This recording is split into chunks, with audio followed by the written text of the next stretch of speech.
Mahigit 70 ang naaresto sa malawakang operasyon ng pulis sa Binondo, Maynila, pawang lumabag sa mga ordinansa ang mga nahuli, kabilang na ang mga menor de edad. May ulat on the spot si James Agustin ng Super Radio DZBB. James? Maris, aabot sa 54 na taong naaresto, samantalang 21 menor de edad naman ang nasagip sa kinasang one-time big-time operation ng Mystic Police Station sa Binondo, Maynila kagabi. Halos mapuno ang jeep at police mobile na pinagsakyan ng mga naaresto na karamihan naman ay lalaki na walang suot pang itaas at naaktuang umiihi pa sa pampublikong lugar. May isa pang lalaki na naulihan ng patalim.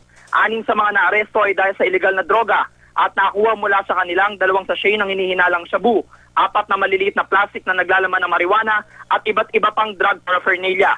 Aminado naman ang mga suspect na sina Jerry Ganancial, Mark Anthony Dimla, Jeffrey Sugara, Tonton Balasa, Reynaldo De Leon at Julie Resurrección na gumagamit sila ng illegal na droga. Ang mga nasagip na menor de edad naman ay sinundo ng kanilang mga magulang sa police station, samantalang mga walang kaanak ay tinurn over agad sa DSWD. Nakatakda naman kasuhan ngayong araw ang iba pang naaresto. Maris? Maraming salamat, James Agustin ng Super Radio DZBB.